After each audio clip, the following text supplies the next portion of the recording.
नमस्कार सभी के लिए। कक्षा 11वीं जीव विज्ञान की क्लास में आप सभी का बहुत बहुत स्वागत है। आइए आज हम पढ़ते हैं लेसन 1 अध्याय जीव जगत लिविंग बर्ड। लिविंग बर्ड के अंतर्गत हम पढ़ते हैं जीवन क्या है। पहले ही प्रश्नवाचक चिन्ह हो गया, व्हाट इज लाइफ, लाइफ किसे कहते हैं, जीवन किसे कहते हैं। तो ये सभी के मन में उठने वाला प्रश्न होता है कि जीवन क्या है, जीवन हम किसे कहें। तो वे सभी मूलभूत क्रियाएं जो जीवों में पाई जाती हैं, जैसे वृद्धि, विकास, प्रजनन, चलना फिरना, गति, मूवमेंट, ये सारी क्रियाएं जिनमें पाई जाती हैं वो सारी चीज़ें या वो सभी जीव कहलाते हैं, सजीव कहलाते हैं। चाहे पेड़ पौधे हैं, बीज का अंकुरित होकर पौधा बनना और उसका विकास होते होते वृक्ष बन जाना, उस पादप का जीवन कहलाता है, पौधों का जीवन कहलाता है। मानव का जीवन भी वृद्धि विकास से संबंधित होता है। सभी प्रकार की क्रियाएं होती हैं, भोजन करना, भोजन का पाचन, रसारोहण, अवशोषण, गति, प्रचलन, प्रजनन, ये सब क्रियाएं होती हैं, इसे जीवन कहते हैं। अब हम देखते हैं अगला टॉपिक दिया गया सजीव तथा निर्जीव।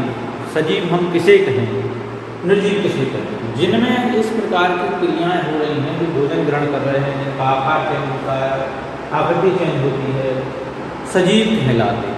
जो गति करते हैं, प्रचलन करते हैं, एक स्थान से दूसरे स्थान आते जाते हैं, प्रजनन की क्षमता होती है, अपने समानता जीवों को विकसित करते हैं, भोजन करते हैं, उन्हें सजीव कहा जाता है। निर्जीवों का कोई निश्चित आकार आकृति नहीं होता है, निर्जीवों की कोई संरचना नहीं होती विशिष्ट आकार की, निर्जीवों में कोई विशिष्ट प्रकार की वृद्धि विकास नहीं पाई जाती।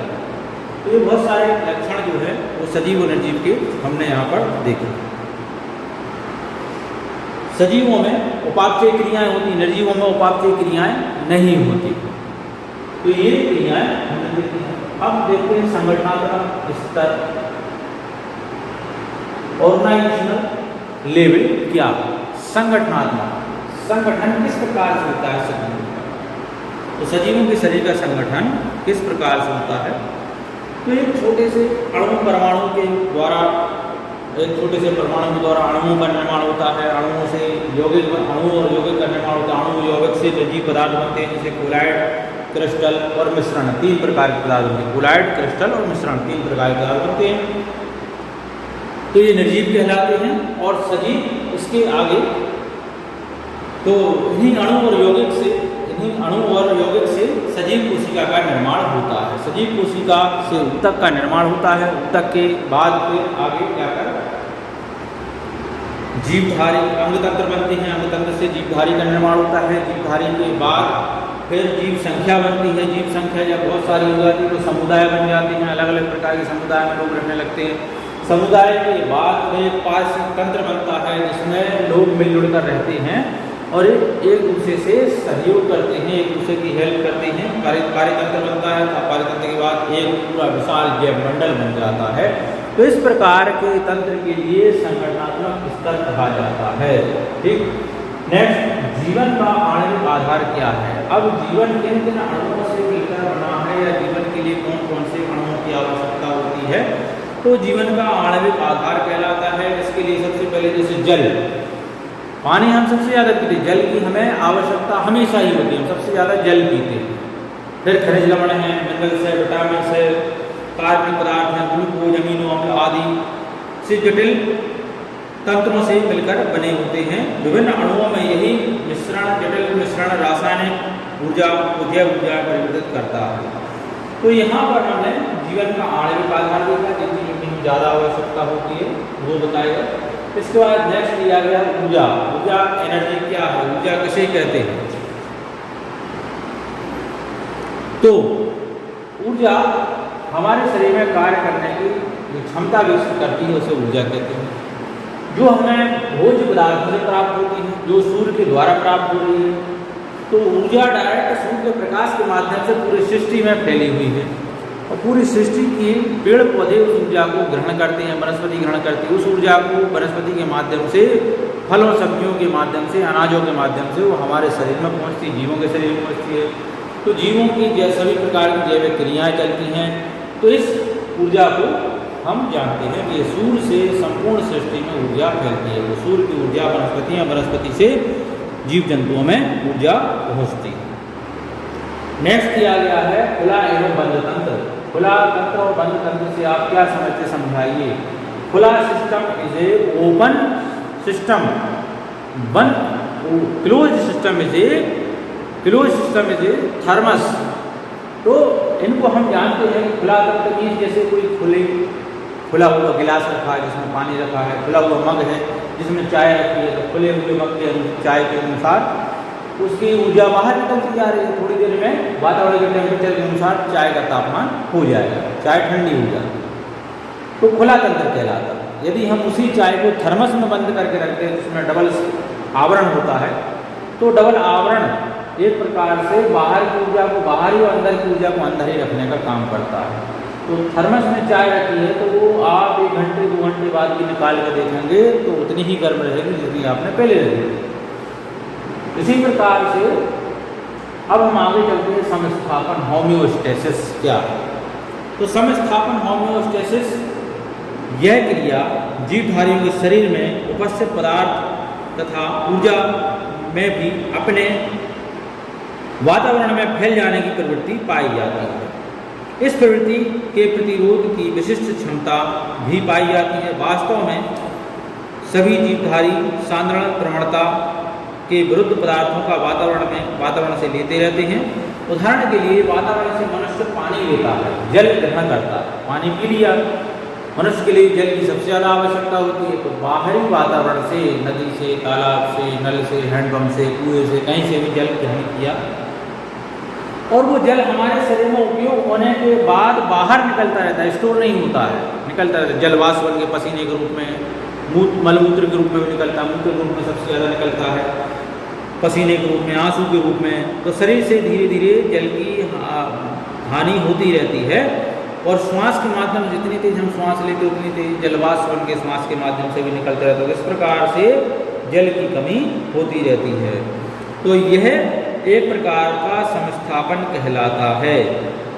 इस प्रकार संगठनों में लगातार होने वाले परिवर्तन के बावजूद जैविक तंत्र में संगठन की स्थिरता बनी रहती है। ऐसी स्वनियमन प्रक्रिया को समस्थापन कहते हैं। इसे अंग्रेजी में होम्योस्टेसिस कहते हैं। इस शब्द का प्रयोग सर्वप्रथम W.B. केनन नामक वैज्ञानिक ने 1932 में किया था।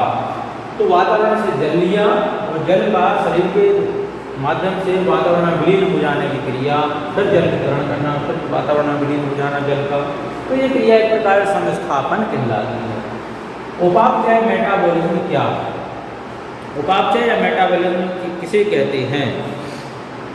सभी जीवधारियों की कोशिका अथवा कोशिकाओं में होने वाली संपूर्ण रासायनिक प्रतिक्रियाओं को उपापचय कहते हैं। जितनी भी रासायनिक प्रतिक्रियाएं हो रही हैं उन सबको उपापचय मेटाबॉलिक क्रियाओं के नाम से जाना जाता है।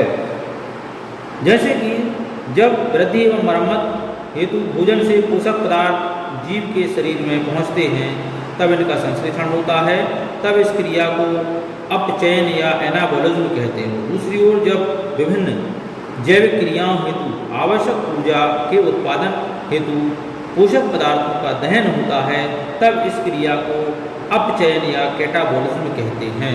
तो उपापचय 2 प्रकार का होता है, उपचयन या अपचयन 2 प्रकार का होता है। ठीक है, उपचयन एनाबॉलिज्म कहलाता है, तो पदार्थों का संश्लेषण होना शरीर में, और दूसरी ओर जब उन पदार्थों का दहन होता है तो इस क्रिया को अपचयन या कैटाबॉलिज्म कहते हैं। वृद्धि किसे कहते हैं? ग्रोथ क्या है? हम सभी जानते हैं कि वृद्धि जीवों और पौधों का वृद्धि विकास होना, हम सभी ने देखा, बीज का अंकुरित होकर पौधा बनना, पौधे से विशाल वृक्ष बनना, मानव का जन्म होना, जन्म से लेकर वृद्धि विकास, धीरे धीरे वृद्धि विकास होते जाना, बड़ा लंबाई, मोटाई, भार, वजन सब बढ़ना, इसे वृद्धि या ग्रोथ कहते हैं। सभी जीवधारियों में वृद्धि करने की संपूर्ण सामर्थ्यता पाई जाती है। जैविक तंत्र में कोशिका विवर्धन या डेवलपमेंट होता है कोशिकाओं का, तो उसे हम कहते हैं वृद्धि। कोशिकाएं बढ़ रही तभी तो लंबाई बढ़ रही, हड्डियों का विकास हो रहा, मांसपेशियों का विकास हो रहा, तो लंबाई बढ़ रही, तो वृद्धि विकास के नाम से हम जानते हैं। फिर इसके बाद नेक्स्ट किया गया प्रजनन रिप्रोडक्शन क्या है? जीवों को अपनी उत्तरजीविता बनाए रखने के लिए अपने ही समान जीवों को उत्पन्न करने की जो क्षमता होती है उसे प्रजनन या रिप्रोडक्शन के नाम से जाना जाता है। तो बहुगुणन की इस प्रक्रिया को प्रजनन कहते हैं। इस प्रकार जनन क्रिया पहले विद्यमान जीवों से ही अपने ही तरह के नए जीवों को उत्पन्न करने की क्षमता रखता है। Next, उत्तरजीविता, survival. उत्तरजीविता किसे कहते हैं? सभी जीवधारी अस्तित्व में आने के पश्चात वृद्धि करके प्रजनन करते हैं और काल प्रभावन एजिंग या बढ़ती हुई आयु के परिणाम स्वरूप उसके बाद उनकी मृत्यु हो जाती है। प्रजनन का प्रमुख उद्देश्य होता है कि अपनी ही जाति की निरंतरता को बनाए रखना, ताकि उनकी प्रजाति धरती पर जीवित बनी रहे, उनका वंश चलता रहे। तो इस वंश चलने की प्रक्रिया को उत्तरजीविता कहते हैं। उनके उत्तराधिकारी जन्म लेते रहते हैं। नेक्स्ट दिया गया है गति, मूवमेंट। गति किसे कहते हैं? तो गति सजीवों का एक प्रमुख लक्षण होता है। तो सजीव थोड़ी थोड़ी देर में यहाँ वहाँ गति करते, गमन करते, यहाँ से उठ के वहाँ जाए, वहाँ से वहाँ, वहाँ से वहाँ। हम देखते हैं लाइट में आने वाले कीड़े स्थिर नहीं बैठते, उड़ते रहते हैं, यहाँ वहाँ घूमते रहते हैं, एक स्थान दूसरे स्थान, तो वो गति कहलाती है। ठीक है, तो सजीवों में होने वाली क्रिया का एक प्रमुख लक्षण है। पेड़ पौधे गमन नहीं करते क्योंकि जड़ों द्वारा भूमि में वो बड़े रहते हैं, परंतु जीव गति करते हैं, एक स्थान से दूसरे स्थान आते जाते रहते हैं। उत्तेजनशीलता, इरिटेबिलिटी, उत्तेजनशीलता क्या कहलाती है? आप किसी चीज को, या सजीवों में उत्तेजनशीलता पाई जाती है। उत्तेजनशीलता का अर्थ उद्दीपन की अनुक्रिया से होता है, अर्थात बाह्य एवं आंतरिक अनुक्रिया के माध्यम से स्वयं को थोड़ा या बहुत बदलने की क्रिया उत्तेजनशीलता कहलाती है। जैसे आप किसी चीज़ को देख कर या उसे प्राप्त करने की इच्छा रखते हैं, उत्तेजनशीलता है। जैसे कोई नया पेन आया है, नया मोबाइल आया है, उसे आप प्राप्त करने की उत्तेजनशीलता रखते हैं, खरीदने की, लेने की क्षमता रखते हैं। नेक्स्ट दिया गया है अनुकूलन। अनुकूलन एडेप्टेशन कहलाता है, अर्थात अनुकूलन को हम जीव के शरीर के संगठन या कार्यकी में आए हुए रूपांतरण को द्वारा परिभाषित कर सकते हैं।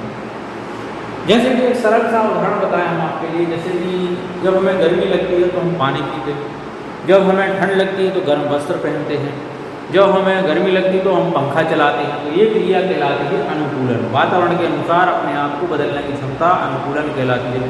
बारिश होती है तो हम छाता लेकर निकलते भीगने से बचने के लिए। सभी जीव जंतुओं में इस प्रकार की क्रियाएं होती हैं। पक्षियों को देखा होगा आपने, गर्मियों में पंख फुलाकर बैठती है ताकि उनके पसीना जो शरीर में आया है तो उससे पंख गीले होते हैं, वो गीले पंखों के माध्यम से बॉडी में जो हवा लगती है वो ठंडी हवा पसीने के माध्यम से लगती है, उन्हें ठंडाई महसूस होती है। कुत्ता दौड़ता है या बैठा हुआ जीभ निकाल के हाँफ रहा है तो उसकी जीभ गीली होती है, जीभ में लगने वाली सूखी वायु ठंडी होकर अंदर प्रवेश करती है, तो उससे उनकी बॉडी को आंतरिक रूप से ठंडाई प्राप्त होती है। हमें गर्मी लगती है, पसीना आता है, पसीना लगने के बाद उसमें हवा लगती है, उसके माध्यम से बॉडी ठंडी होती है, तो ये हमारा एक अनुकूलन कहलाता है। तो आज की क्लास में इतना ही। अगली क्लास के लिए हम फिर से जुड़ेंगे। सभी का बहुत बहुत धन्यवाद। नमस्कार।